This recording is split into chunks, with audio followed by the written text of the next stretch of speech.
साथीहरु किचनहरु पनि झरिसके र अहिले चाहिँ क्यामेराले फेरि कस्तो भयो भन्दा साथीहरु अब चार्ज नै भइरा छैन क्यामेरा डेड भइहाल्यो चार्जै भइरा छैन फेरि पहिला पनि त्यस्तै भइरा थियो त्यस्तै भइहाल्यो साथीहरु अहिले चाहिँ मोबाइलबाट नै बनाइरा छौं अब राङ्सीको लागि चाहिँ हामी यहाँदेखि चाहिँ दाहिनेतिर जान्छौं है त साथीहरु र यहाँबाट चाहिँ दाहिनेतिर लागेपछि चाहिँ राङ्सी प्राय धेरै भिडियोहरुमा मैले राङ्सीतिरको बनाएको छु यो चाहिँ हामी राङ्सीको लागि लाग्यौं साथीहरु र यो चाहिँ आज चाहिँ एक्लै परिरहेको छु है नत्र चाहिँ साथीहरु हुन्थे आज चाहिँ एक्लै परिरहेको छु यो चाहिँ हस्पिटल चाहिँ बब्बाल बनिरहेछ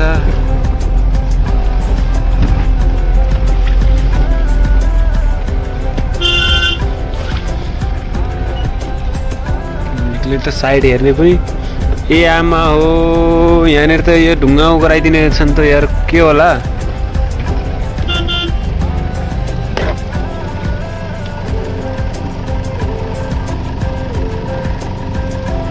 बाटो यस्तोतिर राखिदिएको छन् के अरे ढुङ्गाहरू यहाँ चाहिँ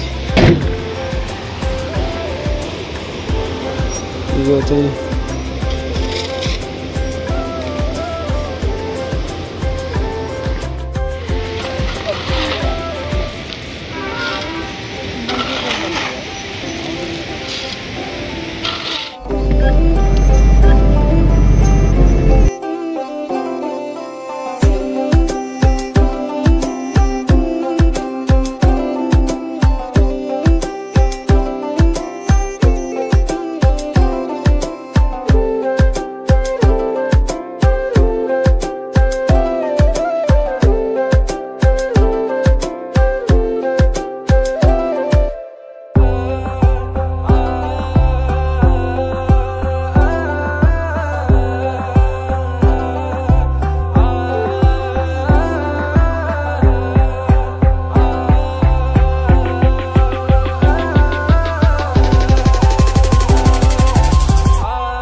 साफ गरेन अनि यस्तो भएको रहेछ अनि यसमा चाहिँ पानी हल्का पानी पर्ने बित्तिकै गाडी त यतै चढ्दैन त साथीहरु अहिले नै गाडी चढ्ने मानी राखेको छैन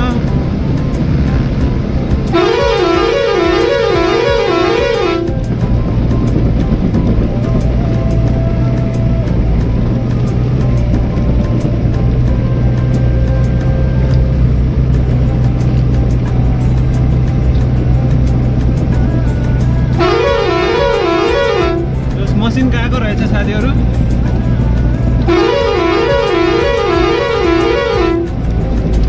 ए यहाँनिर चाहिँ मसिनले फालेछ है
साथीहरु यहाँ चाहिँ कस्तो रहेछ भन्दाखेरि पुरै मसिनो गरिरहेको छ गाडी चाहिँ पुरै बसिरहेको छ के यो हेर्न सक्नुहुन्छ पुरै हिलो हिलो छ अब यसमा त गाडी पक्कै पनि बस्छ होला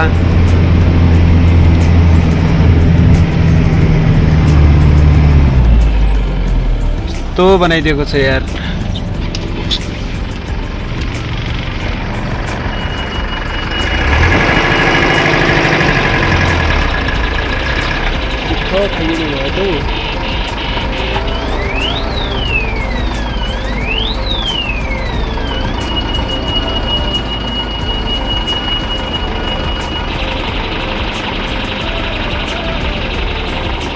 यस्तो बनाइदिएको छ अनि गाडी कहाँबाट चढ्छ यार पुरै माटो मात्रै छ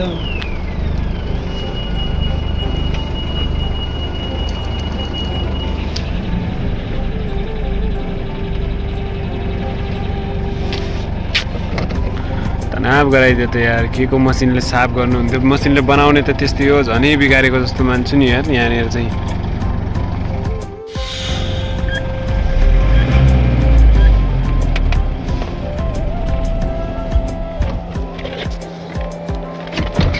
ओहो मसिन त्यहाँनिर छ तर त्यो मसिनवालालाई भन्ने हो भने त्यो मसिन यहाँ आउँदैन बिजोग दुःख पाइने भयो त चाहिँ यस्तो छ साथीहरु बाटो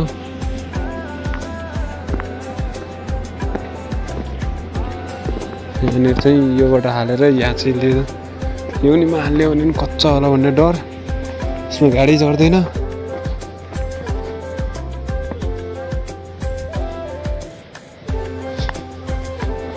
ल एकचोटि यता हालेर ट्राई गरौँ है त साथीहरु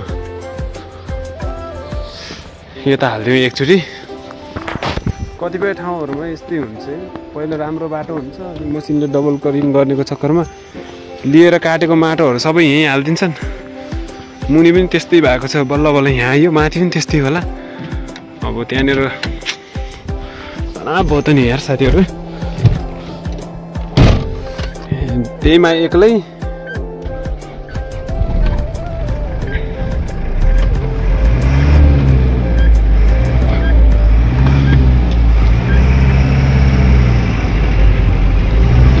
मुनितिर हाल्नु पर्यो अब चाहिँ योमा हालेपछि अलि पक्का लिक समातेर चल्ला चल्ला चल्ला चल्ला चल्ला चल्ला चल्ला चल्ला चल्ला चल्ला चल्ला चल्ला चल्ला चढे चढे चढे चढे चढे चढे चढे चढे चढे चढे चढे चढे अब जब चढेको हुन्छ टर्निङै पुग्दैन साथीहरु त्यो छ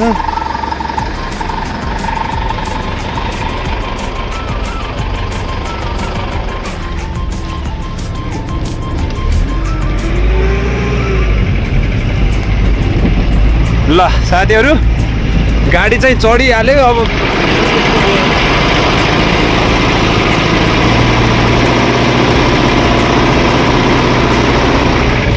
ए आम्मा है बाटोको हालत चाहिँ कस्तो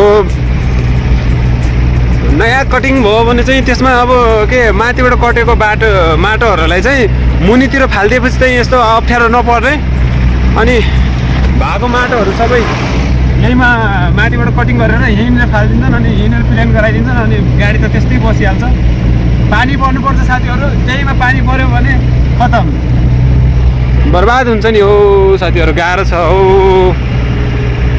धन्यले पानी 2 दिनपछि नै पानी परेको 2 दिनपछि नै आइयो छ पानी परेको बेलामा आइदिएको भए त खतम हुने रहेछ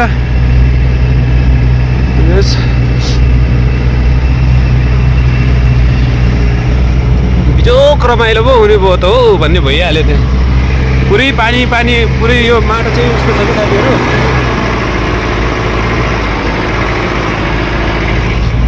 ल साथीहरु हाम्रो गाडीको चाहिँ तनाई कस्तो के कस्तो लाग्छ कमेन्ट गरौँ है त अनि कति कुन्टल छ त्यो पनि भन्ने छु मैले तपाईलाई ल अहिले चाहिँ गाडीमा तनाई कस्तो छ त्यो कमेन्ट फटाफट कमेन्ट गरिहाल्नुस् है अहिले क्यामेरामा चाहिँ त्यस्तो खासै देखेको छैन होला तर यहाँबाट चाहिँ ठाडै उकालो राङ्सीको बाटो कस्तो छ भन्ने चाहिँ तपाईहरुलाई थाहै छ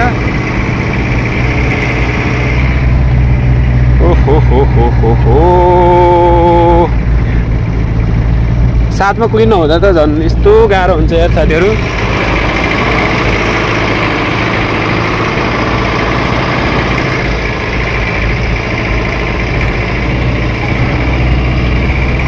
अब क्यामेराले एकदम राम्रोसँग क्याच गरेर देखाउने हुन्थ्यो। अब क्यामेरा चार्जिङ भइरहेछ कि भइरहेको छैन कि त पत्तै भइरहेको छैन। नारायण घाटमा त बनाएको थियौँ तर के हो मेरो लिडै बिग्रेको हो कि कस्तो हो कस्तो हो। बारीतिर चाहिँ घाम लागिसक्यो, यतातिर चाहिँ घाम लागेको भयो हुन्थ्यो, जाडोले चाहिँ खाइसक्यो है। यहाँ ल बाटोको काम चाहिँ यतै मुनितिरै भएको रहेछ, अगाडि चाहिँ के कस्तो रहेछ त्यही पनि एकचोटि चाहिँ तपाईँहरूलाई देखाइहाल्छौँ साथीहरू। यहाँनिरको चाहिँ सर्ट ब्लग हालेको थियो नि साथीहरू, हो त्यहीँनिर आइसक्यौँ। यहाँ चाहिँ बाटोको अवस्था चाहिँ यस्तो छ साथीहरू।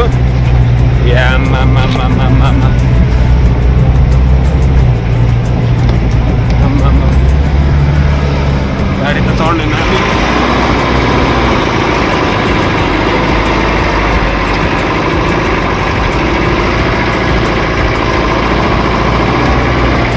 साथीहरू। कमेन्ट गरिहाल्नु होला है गाडीमा के कस्तो खिचाइ छ भनेर।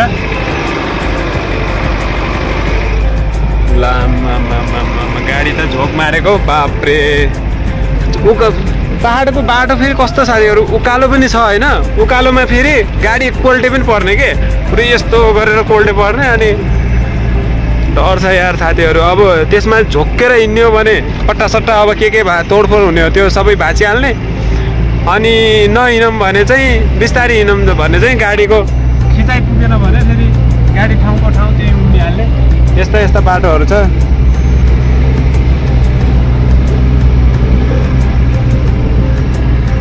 योदेखि उता चाहिँ स्कुल होइन, स्कुलतिर जाने बाटो। अनि यो चाहिँ माथितिर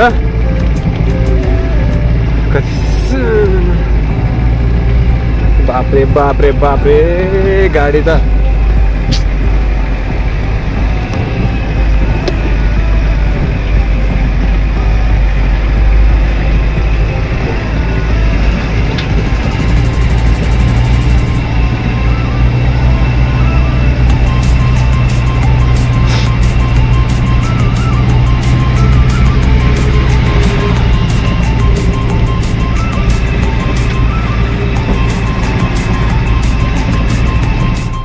पुगेर माल खाली गरिरहेको छ साथीहरू। आज पनि एक्लै हालत खराब भइरहेछ जे होस्। सो साथीहरू अहिले चाहिँ म राङसीदेखि खाली गरेर आइसकेँ। त्यहाँ एकदम साथीहरू देखाउनै पाइएन, एक्लै भइयो होइन। एक्लै भएको कारणले चाहिँ राम्रोसँग देखाउन पनि नमिल्ने होइन। र मोबाइल क्यामेराबाट भिडियो बनाउनु पर्ने थियो, क्यामेरा डेड भइहाल्यो होइन। चार्जर भइरहेको छैन, फेरि बिग्रिहाल्यो। चार्जर चाहिँ उठिरहेको छैन, चार्जर भएको जस्तो देखाए पनि त्यो एकैछिनमा जिरो भइरहेछ। खै के हो कुन समस्या हो थाहै भएन। त्यसलाई बनाउन फेरि एकचोटि चाहिँ चेक गराउनु पर्छ होला त्यसले चाहिँ के हो समस्या। र हाम्रो चाहिँ साथीहरू गाडीमा चाहिँ एउटा चाहिँ हाम्रो घरती गाउँको माल छोडेर चाहिँ हाम्रो 32-32.5 कुन्टल, लगभग 32 कुन्टल, 32.5 होइन 32 कुन्टल चाहिँ हाम्रो एकजनाको चाहिँ 32 कुन्टल आयो राङसीको भने अर्कोजनाको चाहिँ हाम्रो एकजना अनि 34-50 प्लस चाहिँ 2.5 कुन्टल गर्दाखेरि चाहिँ 37 कुन्टल चाहिँ एकजना भनेपछि हाम्रो 39, 37 र 2 39, 39 र 30 69 कुन्टल गएको रहेछ साथीहरू। हाम्रो गाडीमा चाहिँ 69 कुन्टल, घरती गाउँको छोडेर 69 कुन्टलमा हाम्रो चाहिँ राङसी पुगेको थियो साथीहरू। र बाटोको अवस्था तपाईँहरूले देख्नुभयो के कस्तो छ। र तपाईँहरूलाई के कस्तो लाग्यो गाडीको खिचाइ। अनि मेरो पछाडि चाहिँ अब मैले चाहिँ आफ्नो गाडीको तारिफ गरेको होइन साथीहरू। मेरो पछाडि चाहिँ आजको दिनमा चाहिँ अहिले ट्र्याक्टर गइरहेको थियो, ट्र्याक्टर चाहिँ अहिले अड्किएको छ। ऊ ट्र्याक्टर चाहिँ तपाईँको 25 कुन्टल पनि छैन, 25-30 कुन्टल जति छ, तानिरहेको छैन। किनभने त्यो नयाँ कटिङ गरेर माटो चाहिँ त्यही घुम्ती जुन बनिरहेको छ त्यो माटो चाहिँ तल राखेको छ, त्यसले गर्दा चाहिँ त्यो चाहिँ त्यहीँ फसिहाल्यो। किनभने हाम्रो गाडी नगएकोमा चाहिँ ट्र्याक्टर जाने हो, तर ट्र्याक्टर नगएकोमा चाहिँ हाम्रो गाडी गइरहेछ। त्यहाँ चाहिँ यो ट्रक त आइहाल्यो अनि ट्र्याक्टर किन आएन भनेर चाहिँ कुरा चलिरहेको थियो। अनि मलाई सोधिरहेको थियो माल कति लगेको भनेर। अनि मैले चाहिँ त्यही भनेको 70-69 कुन्टल जति गएको थियो मेरो गाडीमा चाहिँ माल भनेको होइन होला के भन्छ नि तपाईँको 30-40 कुन्टल पनि छैन होला अनि मेरो ट्र्याक्टरै तानेन भन्ने कुरा भइरहेको थियो। ल साथीहरू के कस्तो लाग्यो भिडियो अनि गाडीको खिचाइ चाहिँ कस्तो लाग्यो भने मलाई चाहिँ एकदम त्यही भएर चाहिँ गाडी पुरानो भए पनि बुढो भए पनि गाडी चाहिँ बेच्न मन नलाग्नेको कारण त्यही हो साथीहरू। आजसम्म चाहिँ यसले चाहिँ कहीँ माल लगेर गएर अनि तपाईँको कहिले 80 पनि भइहाल्छ कहिले 90 पनि भइहाल्छ। 90 भयो भने पनि तपाईँको ल गाडीमा धेरै भइहाल्यो गाडी तान्दैन कि भन्ने डर हुँदैन साथीहरू गाडीले चाहिँ तानिहाल्छ। त्यही हो मैले चाहिँ सकेसम्म अन्डरलोड नै बोकिरहेको हुन्छु कहिलेकाहीँ चाहिँ अब सबैको लाग्नुपर्छ भन्दाखेरि चाहिँ ओभरलोड भइहाल्छ साथीहरू। र के कस्तो लाग्छ भिडियोमा कमेन्ट गर्नु होला र नेक्स्ट ब्लग कहाँको हुनेछ साथीहरू त्यो पनि म तपाईँलाई अवश्य देखाउनेछु। र यो ब्लगलाई कसले हेर्नुभयो अब कमेन्ट चाहिँ अवश्य छोड्नु होला साथीहरू। मैले चाहिँ हेर्न पाएको हुँदैन अनि किनभने चाहिँ कसले चाहिँ हेर्नुभएछ भनेर चाहिँ कमेन्टमा चाहिँ अवश्य भनिदिनु होला। र चस्मा चाहिँ किन लगाएको भनेर चाहिँ अघि पनि सुरुमा पनि भिडियोको सुरुवातमा पनि भनेको थिएँ भने यो चाहिँ साथीहरू मेरो चाहिँ कस्तो भन्दाखेरि चाहिँ आँखा बसेको छ साथीहरू एउटा चाहिँ अलिक कमजोर भएको छ त्यो कारणले चाहिँ लेन्स लगाएर चाहिँ हाम्रो छुटछुटी थियो भिन्न भिन्न खालको मैले चाहिँ यो नि अलिकता सुहाउँदो छ कि भनेर चाहिँ यही नि बनाएको साथीहरू। र यो चाहिँ टेम्परेरी चाहिँ अहिले चाहिँ मोबाइल प्रोटेक्ट भन्छन् कि के भन्छन् त्यो मात्रै हो। अब यसमा चाहिँ अहिले दबाई चलिरहेको छ दबाई ठिक भयो भने आँखा एकदमसँग राम्रो भयो भने वेल्डिङको उसले गर्दा राम्रो भयो भने चाहिँ यसमा चाहिँ मैले चाहिँ नजरको लगाउने छु है त साथीहरू। र भिडियो के कस्तो लाग्छ कमेन्ट गर्नु होला है त। अहिलेको लागि चाहिँ म लागेँ फेरि भेटौँला नेक्स्ट भ्लगमा र अहिलेको लागि हस्त नमस्ते सबैजनालाई है त।